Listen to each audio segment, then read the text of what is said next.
산악인 엄홍길 씨가 8,000m의 희망과 고독이라고 하는 책에서 이런 얘기를 했습니다. 이 엄홍길 씨는 히말라야 16개 8,000m 봉우리를 정복한 사람입니다. 이 책에서 14개의 8,000m 봉우리를 정복한 이야기를 하면서 생사고락을 넘기면서 우정을 쌓았던 친구들에 대한 이야기를 하고 있습니다. 그리고 고통 속에서도 포기하지 않았던 도전을 글로 썼고, 상상을 초월하는 고통임에도 불구하고 그 봉우리를 사랑할 수밖에 없는 영혼의 이야기를 이 책에 담고 있습니다. 그런데 이 책에 이런 이야기가 나옵니다. 히말라야 높은 봉우리를 정복하려면 네팔 현지인 셰르파의 도움이 필요하다고 그럽니다. 이 사람들의 도움이 없이는 8,000m 이상의 봉우리를 정복할 수가 없답니다. 과거의 산악인들이 봉우리에 정상에 정복을 하게 되면 그 봉우리에다가 자기 이름을 새겼습니다.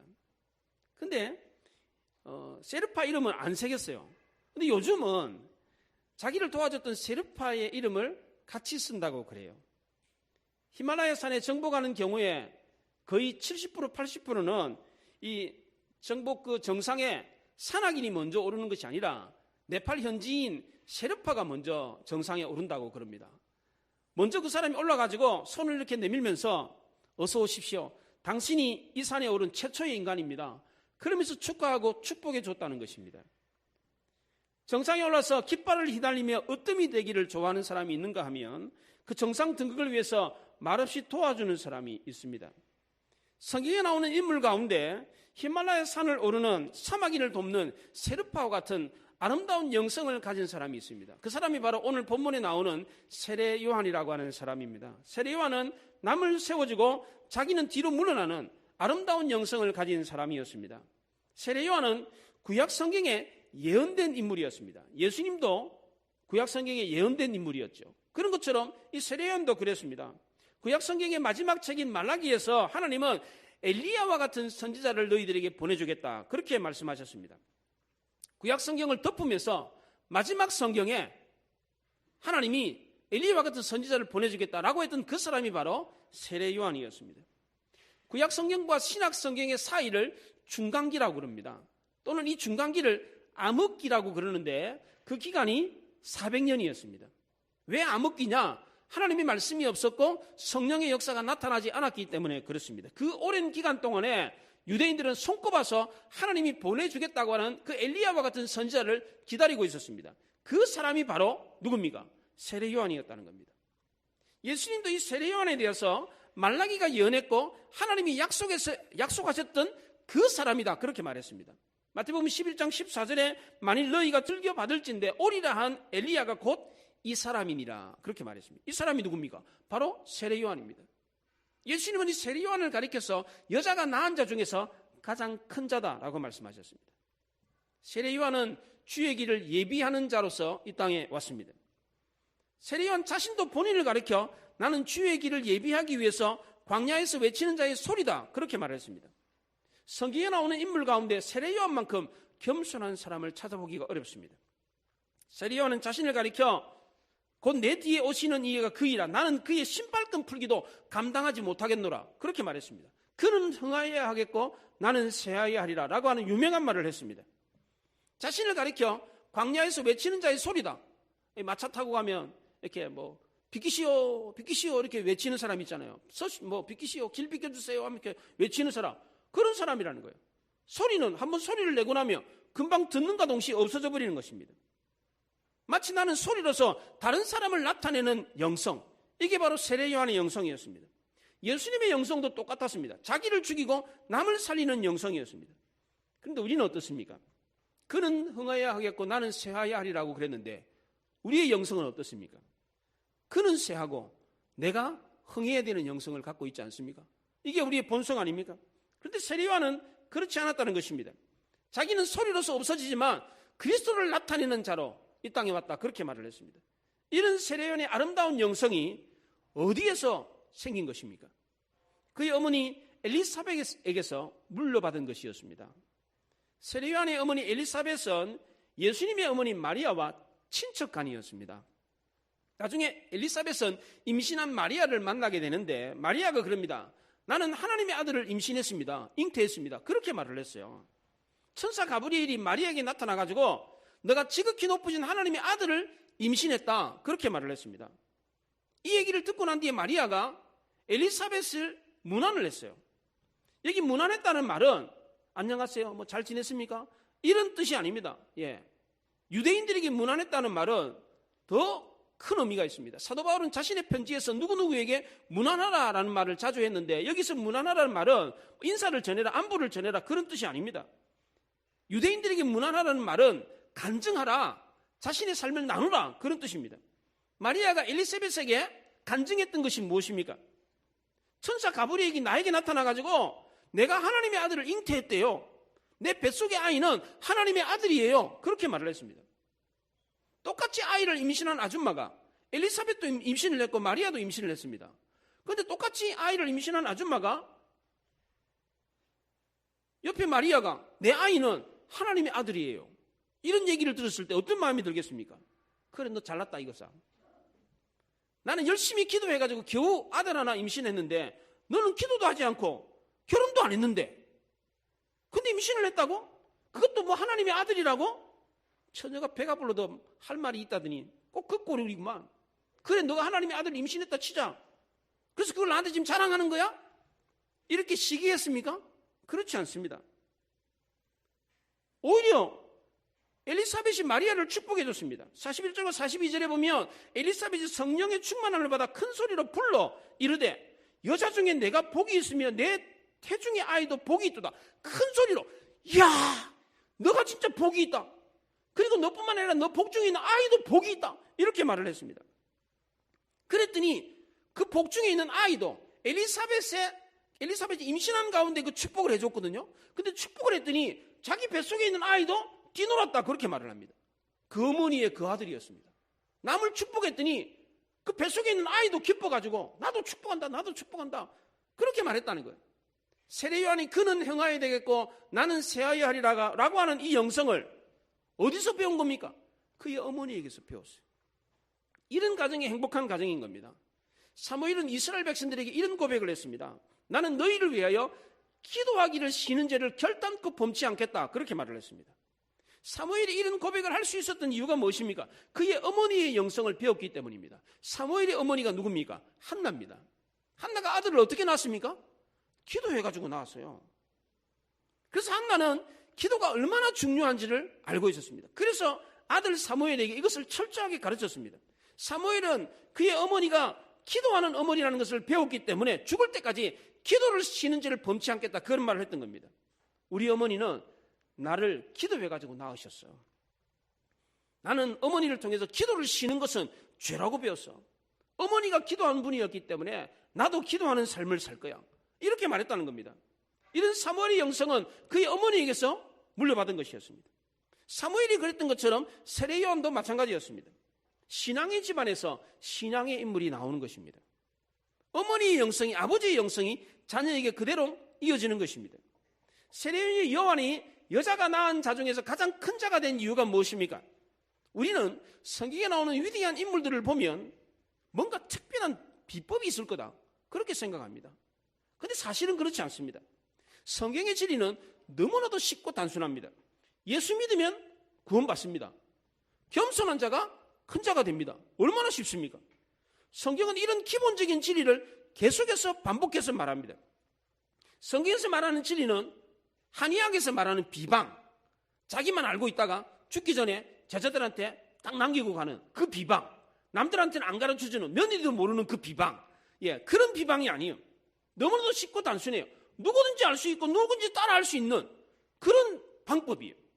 그런데 왜 누구든지 다 위대한 사람이 되지 않습니까? 누구나 알 수 있고 누구나 할 수 있는 건데 왜 누구나 다 위대한 사람, 훌륭한 사람이 되지 않습니까? 그 이유는 알면 뭐합니까?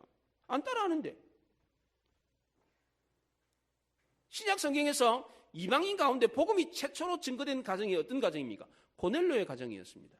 그 이유가 뭡니까? 왜 고넬로의 가정이 이방인들 중에 최초로 복음을 들었습니까? 남을 구제하고 늘 경건한 가정이었기 때문입니다. 성경에 나오는 또 다른 아름다운 가정, 디모데의 가정도 마찬가지입니다. 디모데의 신앙이 아름다웠던 이유가 무엇입니까?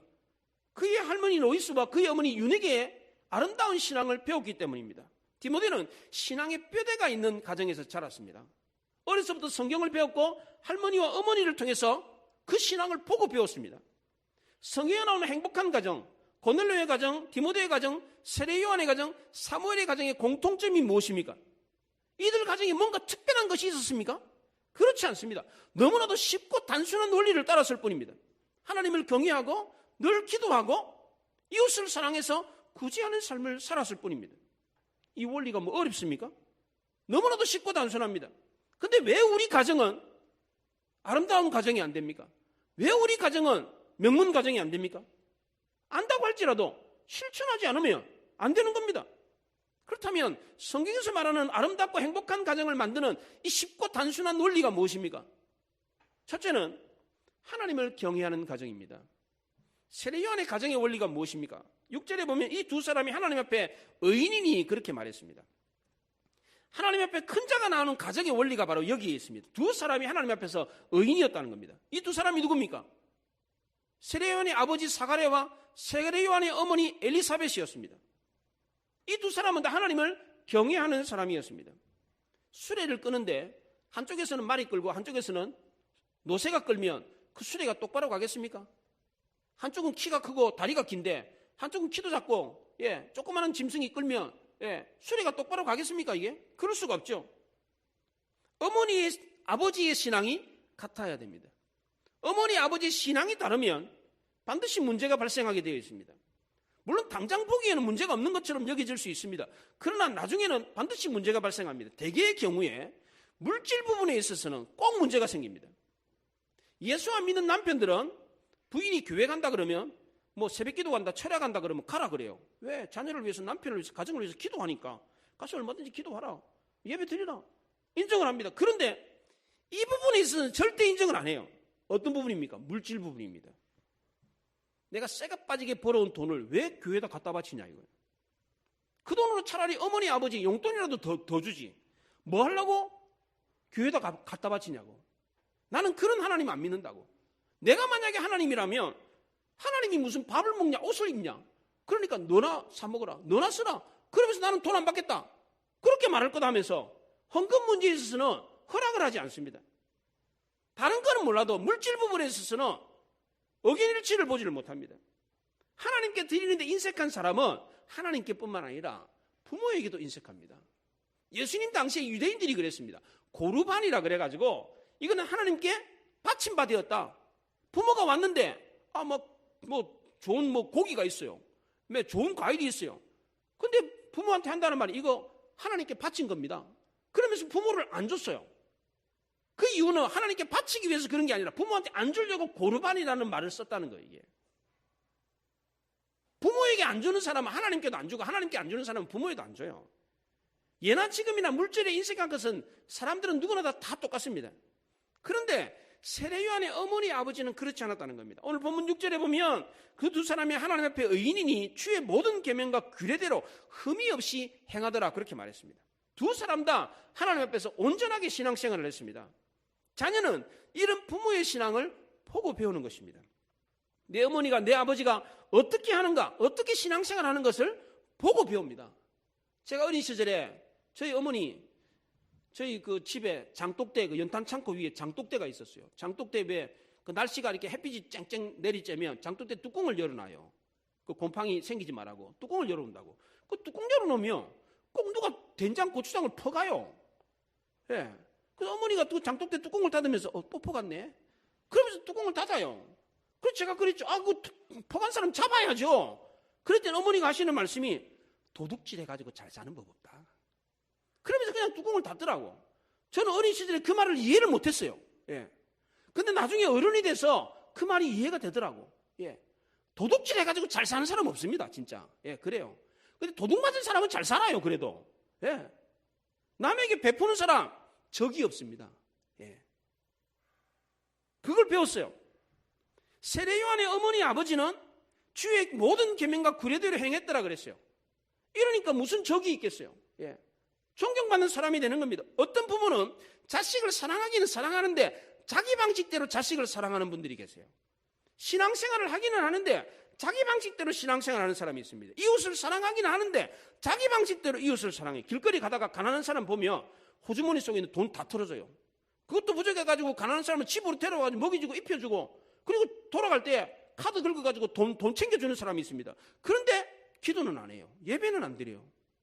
이런 사람이 신앙생활 잘하는 것입니까? 반대로 어떤 사람은 교회에서는 신앙생활을 엄청 잘해요. 열심히 예배드리고 열심히 기도해요. 그런데 직장에서는 완전히 딴 사람이에요. 절대로 양보를 안 해요. 회식 자리 가가지고 밥 사는 법이 없어요. 자기 것은 철저하게 챙기면서 남이야 죽든지 말든지 하는 사람이 있습니다. 이런 사람이 신앙생활 잘하는 것입니까? 올바른 신앙생활은 교회에서뿐만 아니라 사회와 직장에서도 한결같은 모습으로 사는 것입니다. 이렇게 올바른 신앙생활을 하는 가정에 올바른 신앙의 인물이 만들어지는 것입니다. 두 번째로 아름답고 행복한 가정의 원리는 기도하는 가정이라는 겁니다. 세례요한의 가정은 기도하는 가정이었습니다. 경건한 삶과 기도하는 삶은 연결이 되어 있습니다. 그래서 오늘 본문을 썼던 누가는 누가복음과 사도행전에서 이 두 가지를 집중적으로 강조를 했습니다. 세례요한의 가정은 경건한 가정이었고 기도하는 가정이었다라고 말을 합니다. 그런데 이런 가정에 문제가 없습니까? 하나님 말씀대로 살고 늘 기도하는 가정에는 그런 문제가 전혀 없습니까? 그렇지 않습니다. 오늘 7절에 엘리사벳이 잉태를 못함으로 그들에게 자식이 없고 두 사람이 나이가 많았더라, 그렇게 말했습니다. 이렇게 하나님 앞에 늘 경건하고 늘 기도하는데도 불구하고 문제가 있었어요. 잉태를 못했어요. 자녀를 낳지를 못했습니다. 게다가 나이까지 늙었습니다. 기도하는 가정에도, 행복한 가정에도 문제가 있게 마련입니다. 행복해 보여도, 유복하고 풍성해도 문제없는 가정은 없습니다. 우리 흔히들 어떤 가정이 고난을 겪으면 저 가정에 문제가 있구만, 이렇게 생각하는 경우가 있습니다. 그런데 그렇지 않습니다. 경건한 가정에도, 열심히 기도하는 가정에도, 신앙생활 잘하고 예배생활 잘하는 가정에도 문제가 있을 수 있습니다. 왜 이렇게 하십니까? 자기 스스로의 힘으로 해결할 수 없기 때문에 하나님께 매달리며 살도록 하기 위해서 일부러 그러세요. 하나님이. 사도 바울은 내가 약할 그때에 곧 강함이라 그렇게 말했습니다.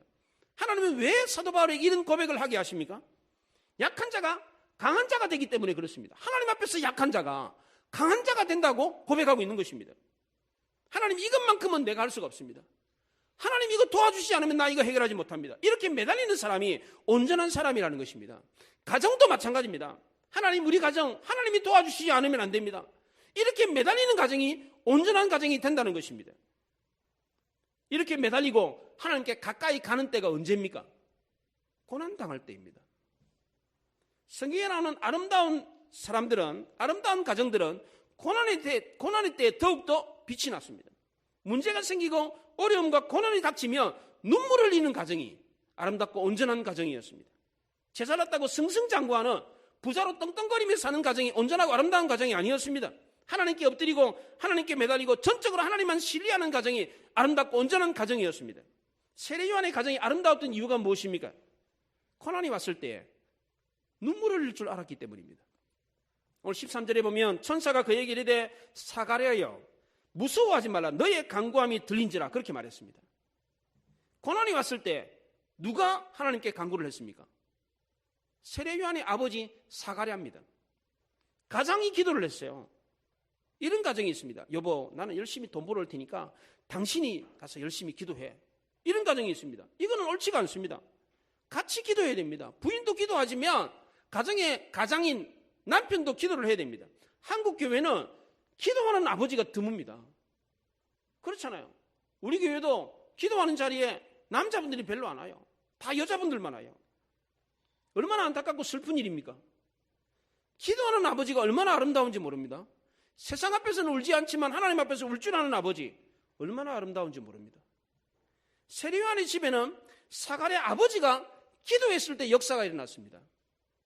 이삭이 야곱과 에서를 낳을 수 있었던 이유가 뭡니까? 자기 아내 리브가가 임신하지 못했을 때 이삭이 들여나가서 기도했더니 하나님이 그 기도를 들으시고 응답하셔서 쌍둥이를 낳게 하셨습니다.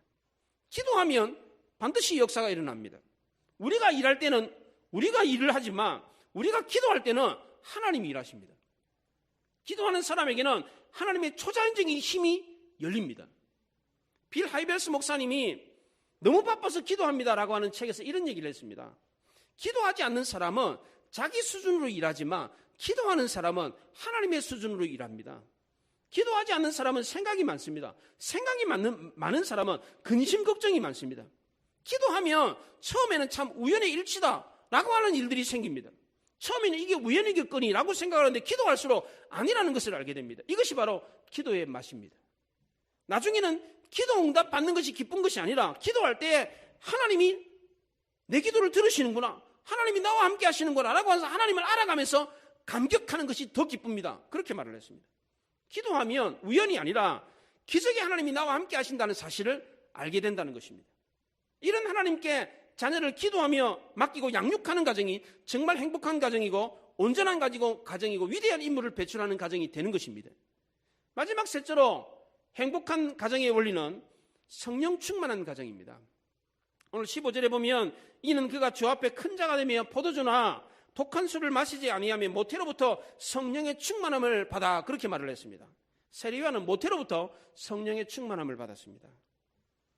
그런데 태중에 있는 이 세례요한만 성령 충만 받은 것이 아니라 그의 어머니 엘리사벳도 성령의 충만함을 받았습니다. 41절에 보면 엘리사벳이 성령의 충만함을 받았다, 그렇게 말합니다.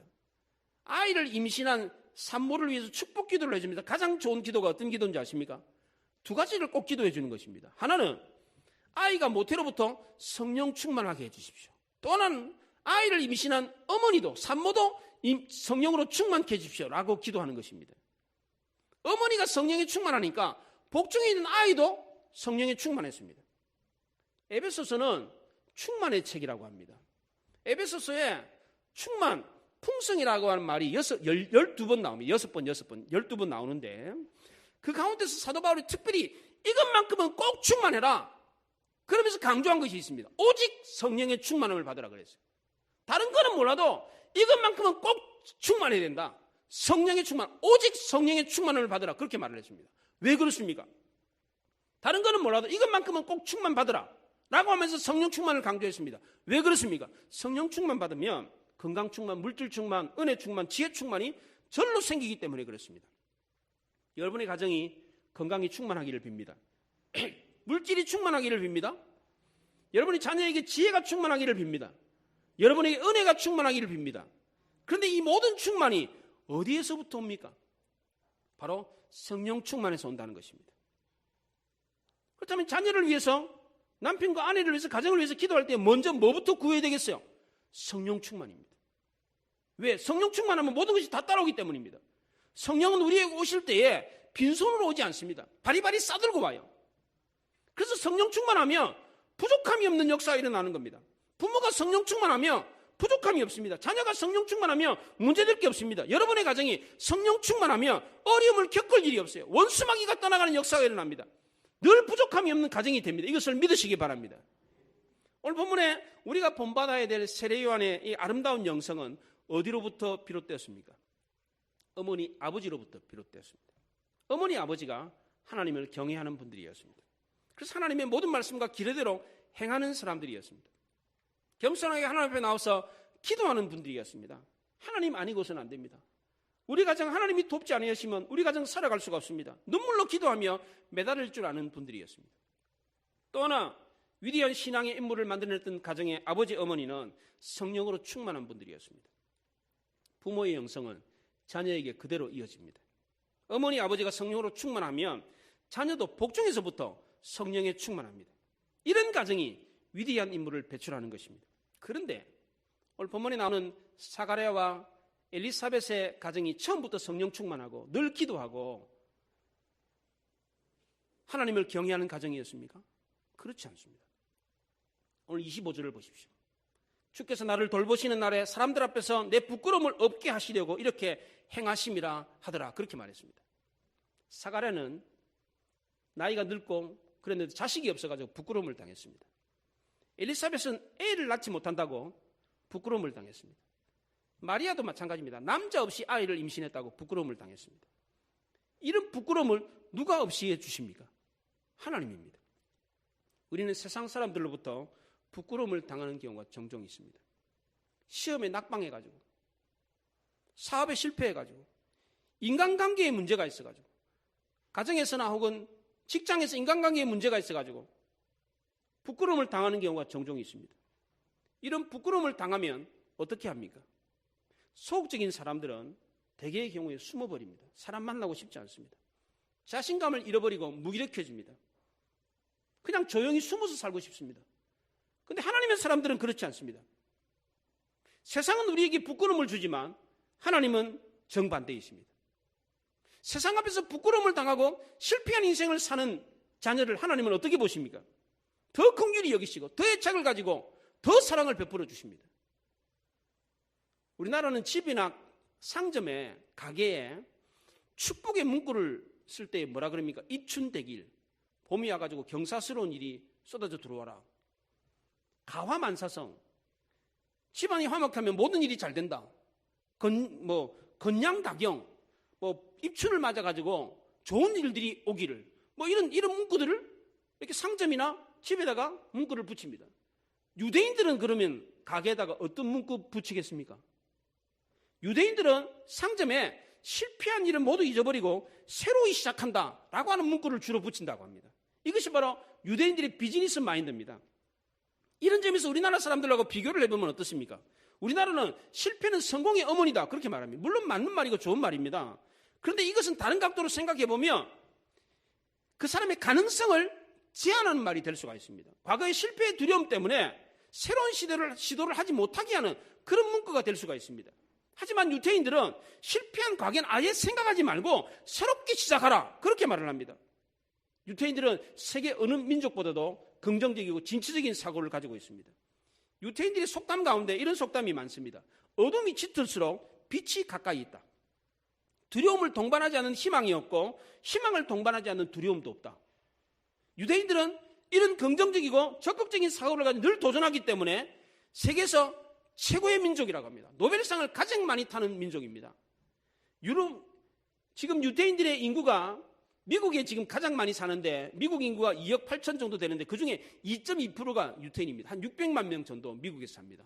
그리고 전 세계 모든 유태인들을 다 합쳐도 1650만 명밖에 안 됩니다. 우리나라 인구의, 남한 인구의 3분의 1밖에 안 됩니다. 그런데도 노벨상의 3분의 1을 휩쓸어 갑니다.